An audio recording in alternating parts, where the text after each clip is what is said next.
Retired Wargamers Reloaded regularly show off amazing games at Salute, and this year was no exception.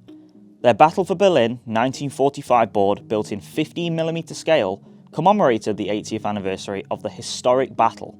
Their 18-foot long table showcased iconic buildings, over 120 vehicles, a ton of detail, as well as an extraordinary blend of historical research, technical skill, and hobby passion.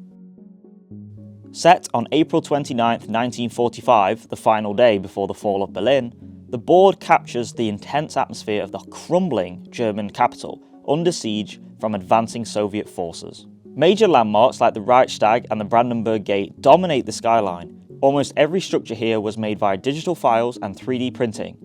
Paul Bonnet, the man behind the construction, put a year into the build and told WI's James all about it.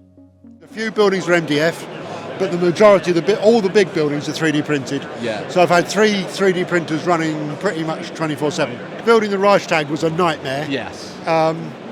Because it was a bit like, for those of us who are old enough to remember Hysterex kits, it was a bit like a giant kit with no instructions, no idea what went where.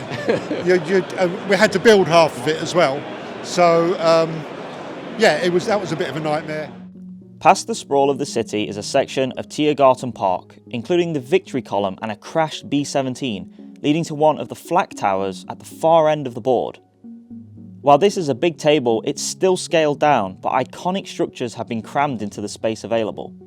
The vehicles, largely painted by second team member Larry, are sourced from various ranges and add a whole lot of mobile drama to the game. The board doesn't just impress with its grand scale. Look closer and it tells little stories everywhere you look, many rather grim as befits the brutal battle.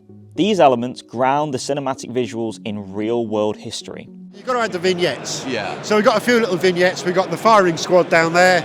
We've got, obviously it was a feature of Berlin, there are men hanging from the lampposts. Yeah, not the most pleasant of things, but it happened. But yeah. You know, and so that's kind of one of the little vignettes we need to have.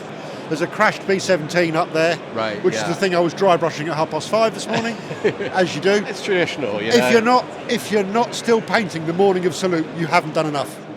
It's easy to see why Retired Wargamers Reloaded won the award for Best Scenery at the show, and while we hope to see more next year, this could be their final bow. You're spending time building scenery, not gaming. Yeah. And I want a game. We're hoping this won't be the last time we see Paul's impressive work at Salute, but just in case, make sure you let him know what details were your favourites in the comment section.